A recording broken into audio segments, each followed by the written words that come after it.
Základnými operáciami booleovskej algebry sú logický súčet,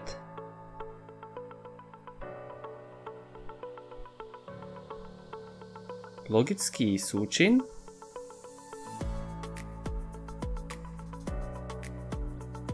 a negácia.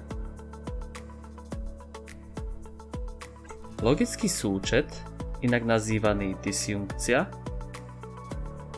sa označuje znamienkami plus, takýmto V-čkom, číta sa ako alebo a v programátorských jazykoch sa zapisuje buď ako or alebo dvoma pipami.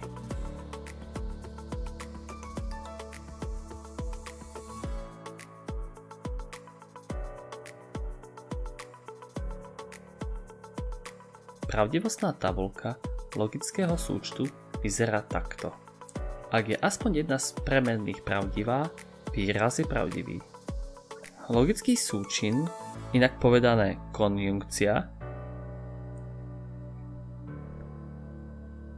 sa označuje znakom pre násobenie, takýmto obráteným V-čkom. Čítame ho ako a, respektíve a súčasne.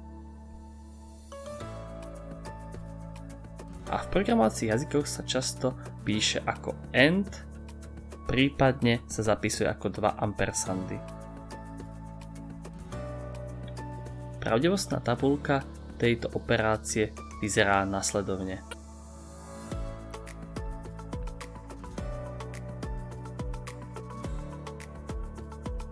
Vidíme, že obidva operandy musia byť pravdivé, aby bol výsledok taktiež pravdivý.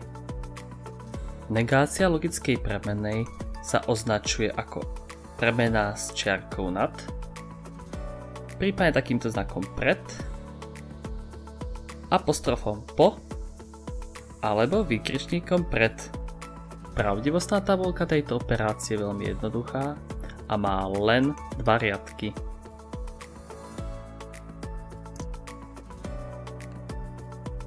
Toto sú základné 3 operácie booleovskej algebry. Poznáme aj ďalšie operácie, ktoré booleovskú algebru rozšírujú, napríklad Schaefferovú funkciu, respektíve Pearsovú funkciu. Tým sa však budeme venovať niekedy inokedy. Dovidenia.